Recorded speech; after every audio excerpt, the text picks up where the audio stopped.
Ministro Dias Toffoli defende a necessidade de segurança jurídica para a retomada do desenvolvimento. A informação é do repórter Afonso Marangoni. Na abertura dos trabalhos do Judiciário, o presidente do Supremo Tribunal Federal, Dias Toffoli, disse que a Corte vai julgar no primeiro semestre casos de grande impacto econômico. Como exemplo, ele citou as regras na distribuição dos royalties do petróleo e a tabela do frete rodoviário. O presidente do STF disse que o Judiciário brasileiro é um dos mais produtivos do mundo. No discurso, Toffoli defendeu o diálogo entre os poderes e destacou a importância da segurança jurídica para a retomada do desenvolvimento. Gerar confiança, gerar previsibilidade e segurança jurídica. Esse é o objetivo primordial do Poder Judiciário na atual quadra da história do país, em que se anseia pela retomada do crescimento econômico, do emprego e do desenvolvimento social e sustentável.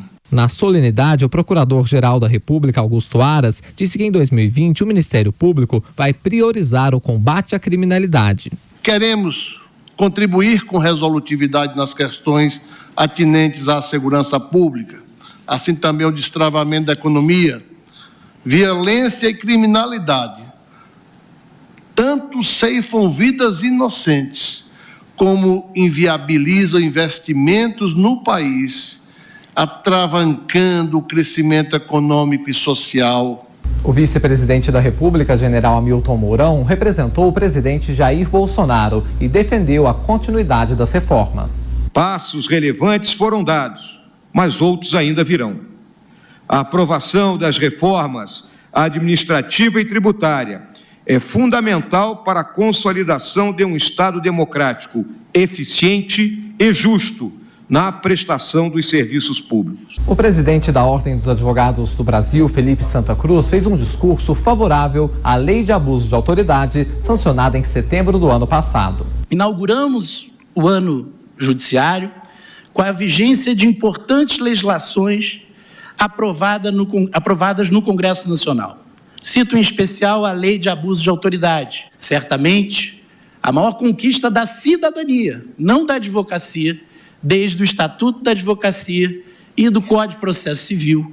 Entre outras autoridades, também estiveram presentes o presidente do Senado, Davi Alcolumbre, da Câmara, Rodrigo Maia, e o ministro da Justiça e Segurança Pública, Sérgio Moro. O Superior Tribunal de Justiça e o Tribunal Superior Eleitoral também retomaram os trabalhos nesta segunda-feira. A presidente do TSE, Rosa Weber, disse que a Corte continua se preparando para realizar as eleições municipais. Cumprindo nossa missão institucional de trabalhar para a concretização e o fortalecimento da nossa democracia. Rosa Weber reafirmou que a missão do tribunal é trabalhar para garantir a segurança do processo eleitoral que vai ocorrer nos mais de 5.000 municípios brasileiros. Ainda nesta segunda-feira, o presidente do STF, Dias Toffoli, decidiu adiar para o dia 23 de abril o julgamento sobre a constitucionalidade da execução imediata das penas impostas por júri popular. A previsão inicial era de que o tema fosse apreciado na semana que vem no plenário da Corte. Sem ser chato e sendo, eu acho que esse tipo de cerimônia é absolutamente desnecessário. É uma tradição recente, vale destacar, né? Perde-se um dia de trabalho. Discursa o presidente do Supremo, discursa o Procurador-Geral da República, o presidente da OAB, o presidente da República, no caso representado pelo vice-presidente. Perde-se tempo, podia estar aproveitando ontem para trabalhar. É um tipo de cerimônia desnecessária, é rotina. A reabertura do trabalho e pronto, você começa a trabalhar. Não precisa ter uma comemoração no início do trabalho. Isso é desnecessário.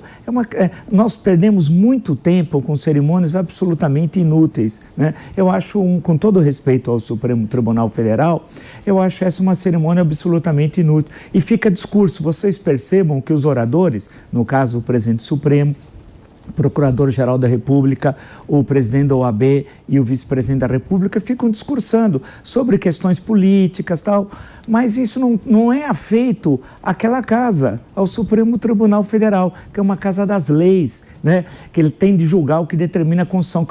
Quem é o guardião da Constituição? É o Supremo Tribunal Federal, dispõe a Carta Magna. Sendo assim, perde-se tempo, se faz tudo aquilo, se fala, e qual é o resultado do que aconteceu ontem? absolutamente nada. Era muito melhor trabalhar, porque tem muitos processos, e é verdade, o que o presidente da Corte disse é correto.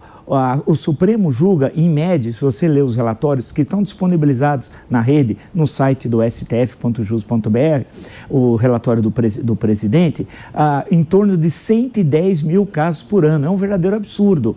É muita coisa. O Supremo julga tudo. Outro dia nós até comentamos aqui quem era campeão brasileiro, o Sport Recife ou o Flamengo. Isso não é um assunto do Supremo Tribunal Federal. Então, discutir as questões sérias, falar, olha, isso não é do Supremo, isso é do STJ, ou isso é para ser resolvido em instâncias inferiores, é fundamental, que a discussão estrutural que nós precisamos sair no Brasil, que é essa discussão pobre, medíocre, de fofoquinha, de ataques primários, de uma guerra ideológica de nível rasteiro, e discutir questões estruturais. Por exemplo, cabe ao Supremo somente discutir questões constitucionais, tal qual, porque o nosso modelo aqui é o modelo da Suprema Corte norte-americana, não o nosso modelo jurídico. Esse tem a ver com a influência da Europa continental. Mas, no caso da estrutura da Suprema Corte, a referência é os Estados Unidos, apesar que aqui tem mais ministros do que na Suprema Corte norte-americana. Lá se discute as questões constitucionais. Nós, antigamente, o Supremo, discutia somente as questões constitucionais. Com o passar do tempo, foi ampliando a sua ação e cria essa situação anômala. Como é possível 11 ministros julgarem 120 mil processos por ano? Não dá.